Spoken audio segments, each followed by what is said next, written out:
Alright everybody, go ahead and kill that. So, welcome back to Sketchcraft Live. So, here's the thing folks. My buddy Ryan Kincaid, God rest you buddy, doesn't fully understand gradient maps, why I use them, how to use them. And Ryan ain't the only one, and quite frankly, so you all know I'm still learning the best way to use these. And I'm going to just try to basically explain the process that I've come to right now and where I think gradient maps are extremely helpful and where I think they can be maybe overkill, a little tedious. So let me start with, there's three basic ways you can do this. One, you can do no gradient maps. You can just make flats, add shade, color the normal way you would in Photoshop or in comics. Okay. Two, you can do all gradient maps, which means the whole thing is colored in black and white. Gradient maps supply the color, and then you can add more detail on top of that base color. Three, a mixture of both. And what I found that useful for is, say, comic book work or things in which the characters might have simpler rendering, like comic books, wherein the backgrounds can be painted in black and white, colored in gradient maps. The global lighting's also set out in gradient maps. The characters are colored traditionally, and then you just sort of use the gradient maps to tint the world light, to tint to the characters. So I'm going to show you some cases of all gradient maps, and we'll talk about some of the other stuff. So another question on the Instagram was my process for doing roughies and sort of walking through that. I'm going to make a very specific video to that, but I don't have time to do this every day. So I'm going to just kind of add this right now so you can see. This is a basic roughie, color roughie. A lot of times I'll sketch these in color. Let me hit Control Y so you can see what this looks like in CMYK. I'll sketch these in color, or sometimes I'll do gradient maps, whatever. Generally, I sketch these in color. And then add glows and stuff on top because it's faster and I'm not being very perfect. I think in this case I did do some gradient maps here. I don't know. It helps to do gradient maps in the roughies if you're going to use them, because then once you make the gradient maps, you can just port them over into your high-res file.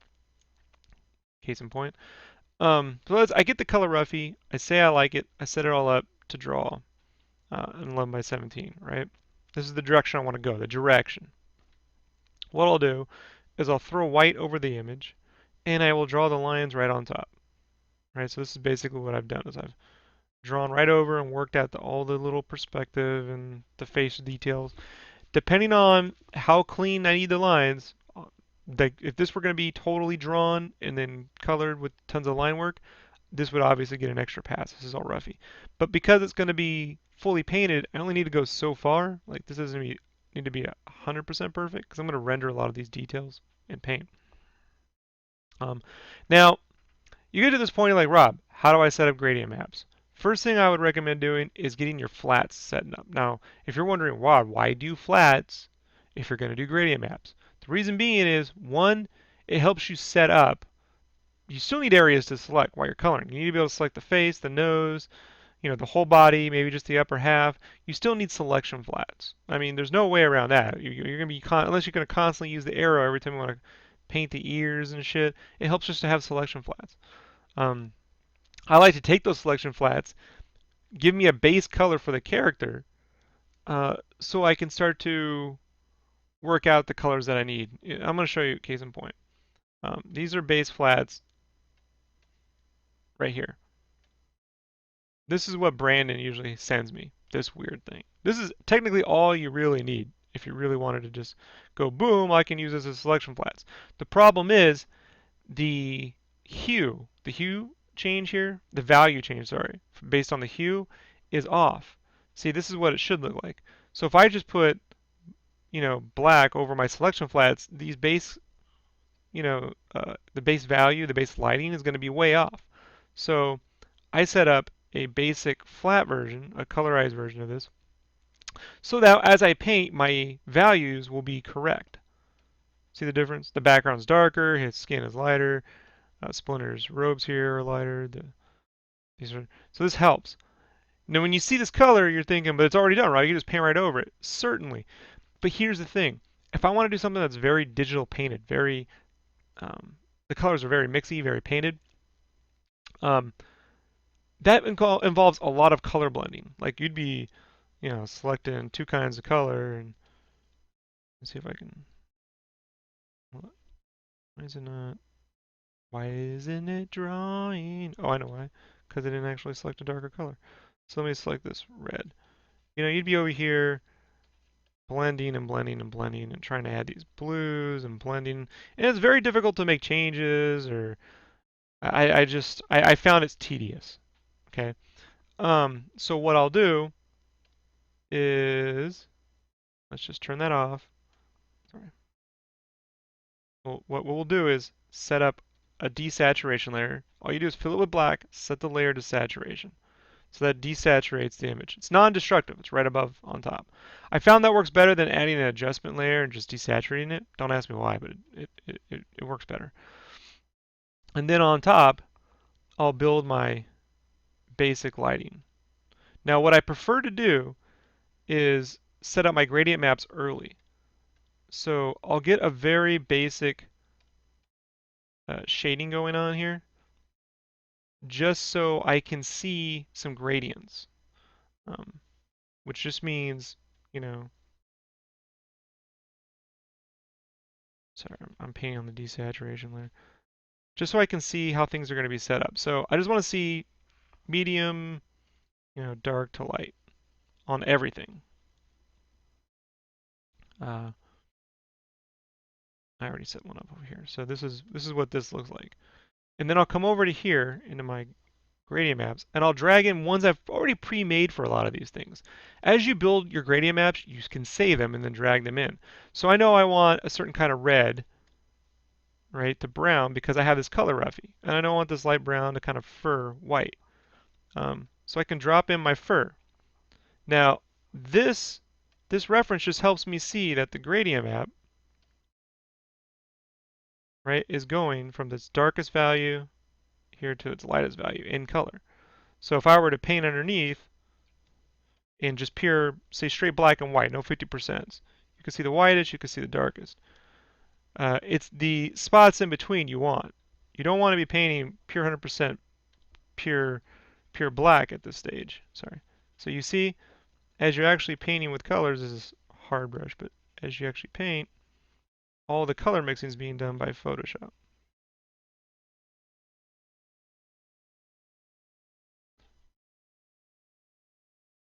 So that makes it a lot easier. Say you airbrush and you come right in here and you, yeah.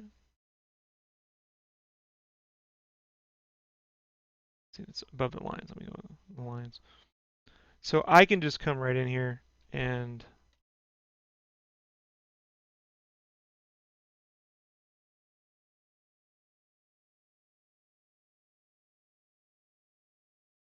paint that stuff. So that's I just use that for reference. This is like a, oh wow, I painted right over the lines, didn't I?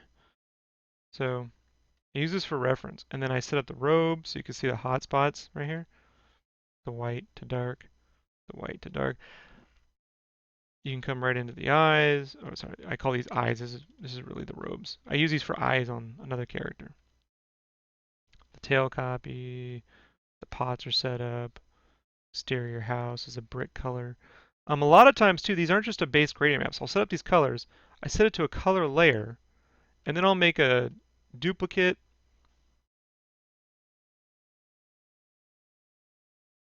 Usually a duplicate set to overlay. I don't know why I have two duplicates in there. Get rid of that. I'll set to an overlay or a medium, and that's just because my own personal preferences. So I get more saturation here out of this by doing that. So each one of these, like, this is a single set to color, single gradient map set to color. The difference between set to color and set to normal is watch the color will keep the values underneath the black and white as a strong basis. It'll give you that strong contrast of black to white. Here are these pots. So this is this brown color set onto a color layer. Now if this was normal, it looks much different, right? If I go to color, you're like, but Rob, it's all super white now. Well, we just make a duplicate, and I'll set that to multiply and 40%. I found for me, I like to do stuff like that than just a normal all the time because um, I want to keep the strong values underneath. The normal, if a gradient map is set up on a normal area, it won't always keep the strongest value, so black to white. It'll kind of muddy it a little bit. So setting it to a color layer keeps that up, but then you have to reinvigorate the color because it gets all washed out, right? With the multiply. So after I get this set up as a basis for reference, I kind of turn it off. Go right into here, and I'll start to airbrush through to the point where I'll lose the lines. Now, I haven't started coloring this one, but let me show you how that whole process works. This is the slash piece. This is completely finished. So with the slash piece, let's turn the flats off. I had this color roughy that it's actually turned black and white. Let me open that up. Webby.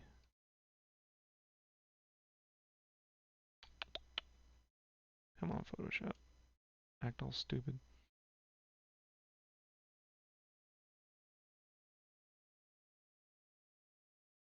Come on.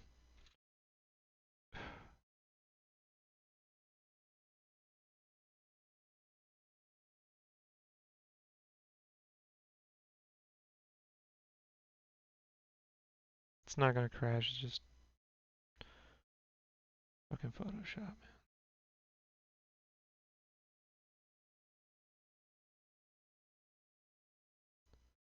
It's because I have an audience.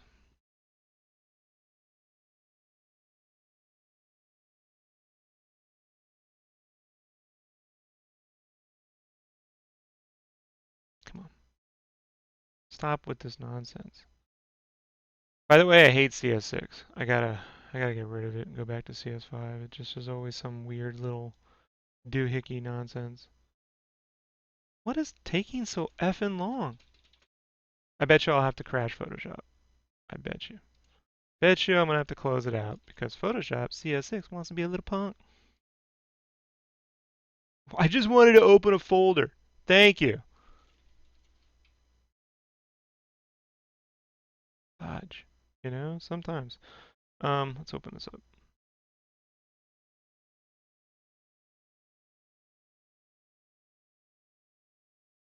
So my initial sketch starts out like this. Then I'll kind of work up a basic lighting. And then this right here, I added gradient maps. Save the gradient maps, imported them into my slash. So I'm able to go right here and drag them in. Now these gradient maps here are already airbrushed out and stuff. So yeah. So on top you got the line arts that I've drawn, which I draw right over this, and then work it out. And they're not perfectly clean here. Then I get flats made. Based on that, these are already set to a DSAT. There's my DSAT layer. And these flats are separated by bandanas, uh, background, whole character, foreground, separated, all the little bits and pieces.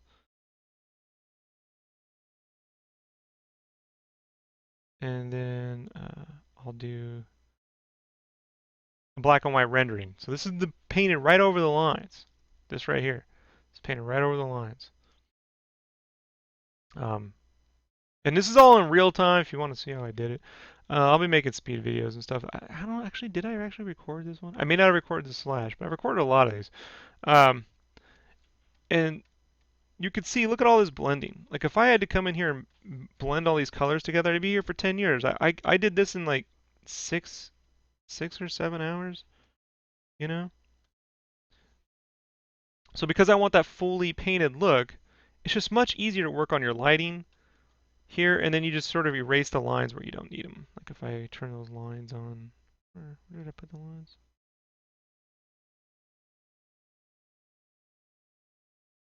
See, just erase out the lines. Turn them off, build it back up.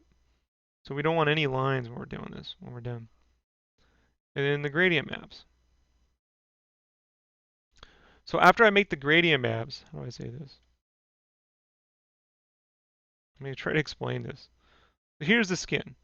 I've taken the flats, selected, the skin verbatim, and then just, here's my skin layers, right?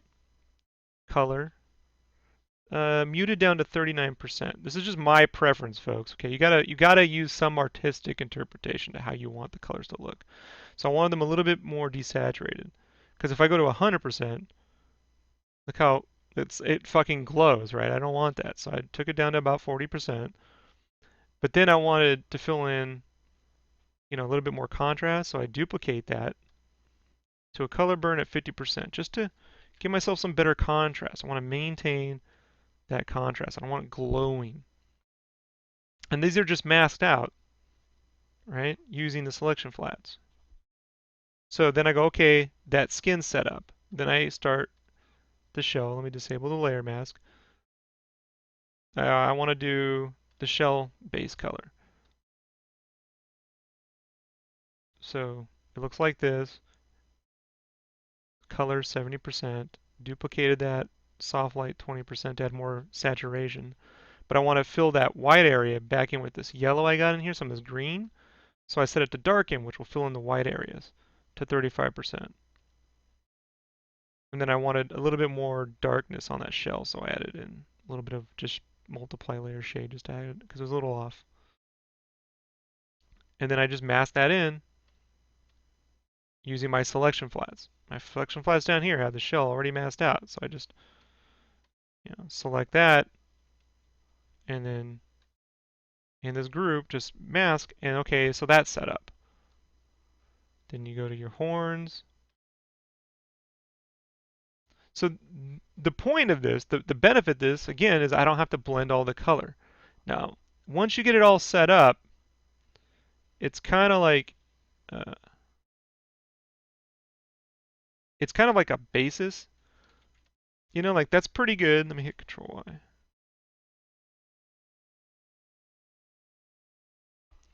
Um,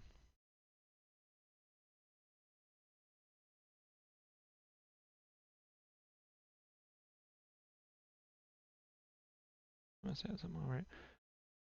So once you get it set up, it's a good basis, but you still want to paint, extra lighting and stuff on top based on, the stuff in the world.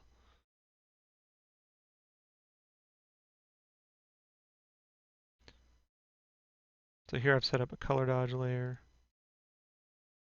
to add in more lights. A whole rim light back here that I've painted in. Side lighting, so forth and so forth.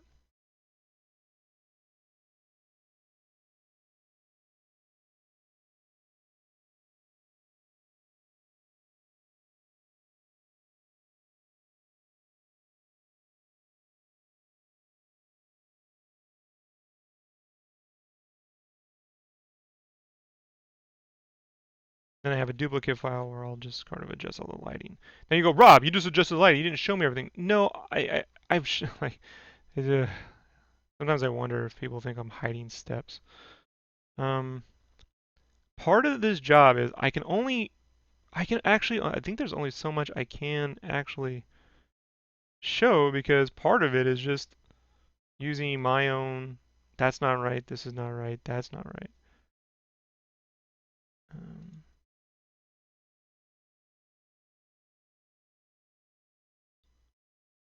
Plus, I think with the other version of Slash, I saved it somewhere else.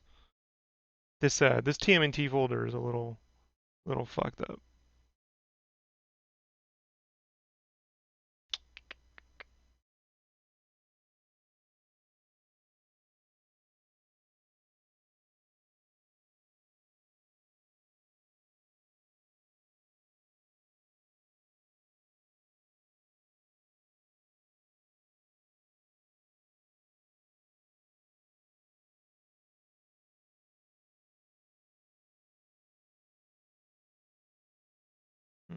I gotta dig up where is it? That's not good.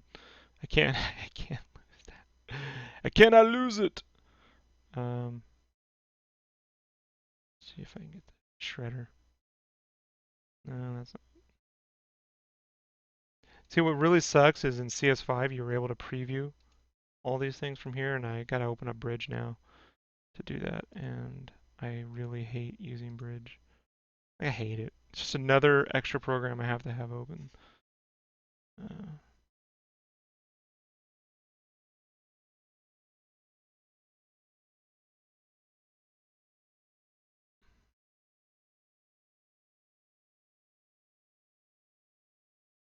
I thought they would all be right there, but apparently not.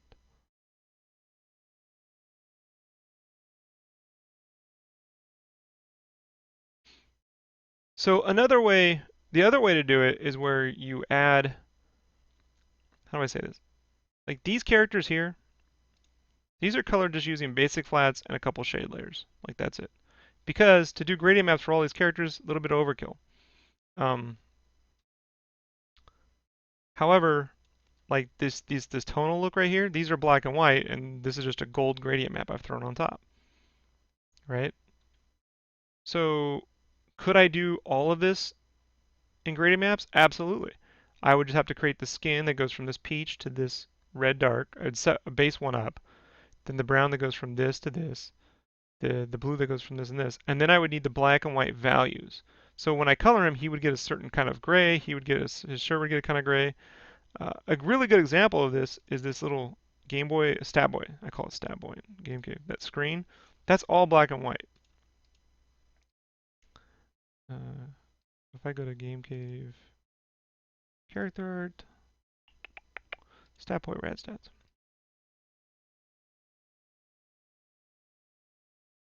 This is just one gradient map. See? Even this picture I just cut out, put in there. These are all black and white. And then I turn this on, and this is actually just set to color. You can see the difference between normal. It's a little more washed out. It's just your preference. I like to keep a bit more contrast. So, whatever you want to do, color. And it's just set based on Game Boy colors that I just sampled from Game Boy screens. And that's much easier. So if, let's say I need to switch this, and this needs to go, see, I can switch all the interface colors. And so Photoshop is doing that for me. It's got a nice retro look to it, right?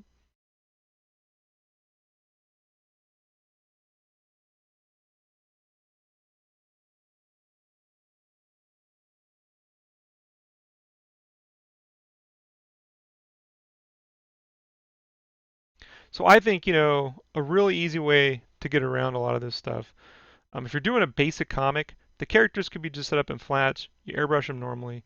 Use the gradient maps to handle all the background painted stuff. You want that nice painted look because it's super fast.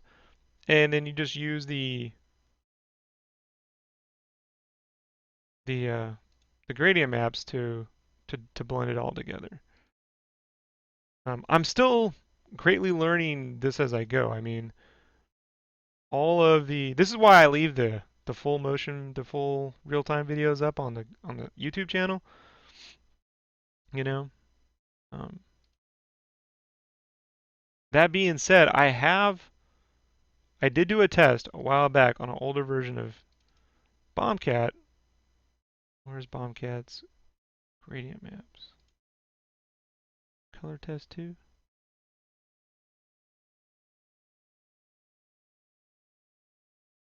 No, let's see if that's it. Oh no, see this is colored with just basic, this is a color test. That's just doing it the old-fashioned way, like trying to figure out how to cell shade really easy. It's easier, it used to be easier when I could just see this stuff. See, what I've done is I made this file called gradient maps. And I've done tests here. So this part is from a video game asset some guy made, and then I graded out and then rebuilt, sampling from the actual texture maps. All this stuff in gradient maps. This is sort of how I practice. setting some of these up. So here's a sample that's grayed out. And then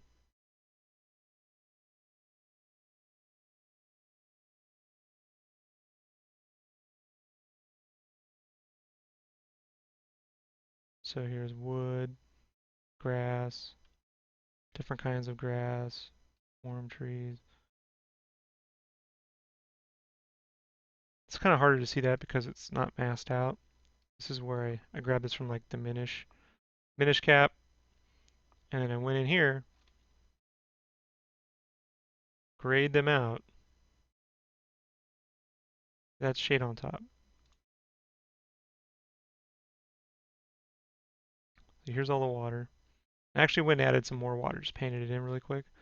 This is all desaturated. This is what it looks like underneath, right?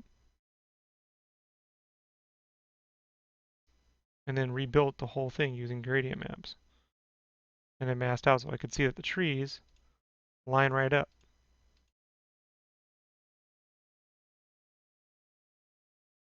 And then once I have those set up, I just drag them in and use the flats for trees, use the flats for the water, and it works, you know?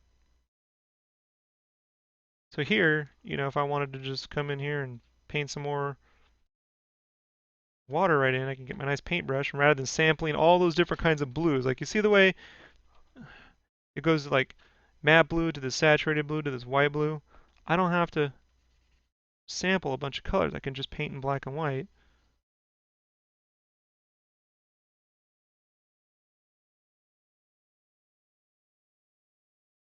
You know?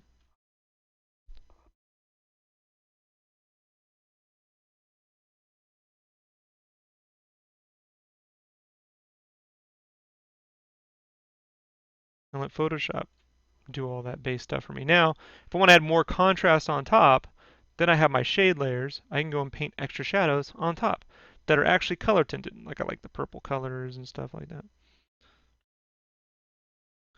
And I learned this from doing the Copics. By scanning in the Copics, setting up the gradient maps as the background, darkening the character, and then rebuilding the shadows based on that. So I can add these extra shadows right here. So you kind of go in this way if I wanted to. And these are tinted purple because of the time of day. If it was dawn or dusk, it would be, red. If it's the middle of the day or heading into night, cooler temperatures because of the color of the sky, it's more purpley. So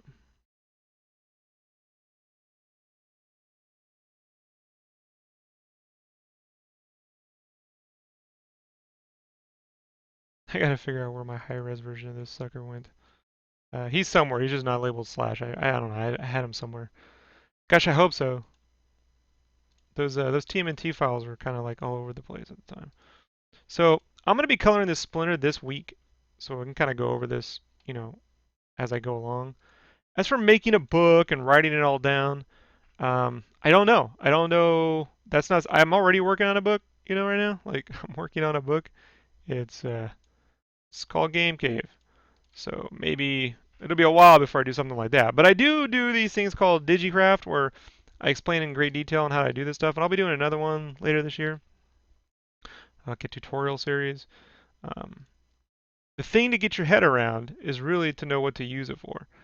Gradient maps are really great for using large blends, but you need to know the values, right? You need to set up some kind of basic maps and then go do your final rendering.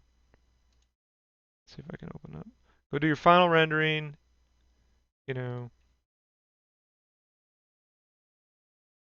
in black and white. Use your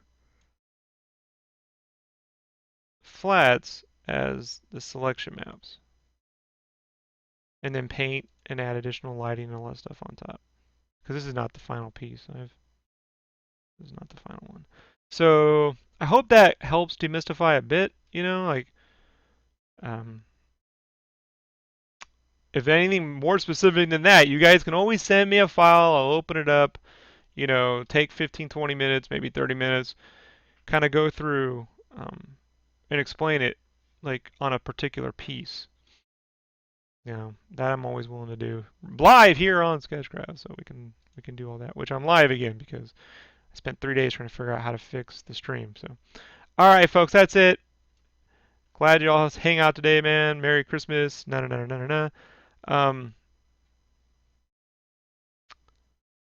I just look at the chats really quick. Just seen it. I will not be using Manga Studio 5. I don't care. I use Photoshop. I've used every program in existence. I use Photoshop. I've drawn everything with it. I don't need another program. I can do everything here. If you prefer to use Manga Studio, go right on ahead. I recommend use whatever program you're more uh, proficient with. But I'm not going to use any other program than Photoshop from here on out. So, Merry Christmas, everybody! I'm heading out of here. If you have any questions, leave them in the comments below. I will answer them all as I get to them. Thanks.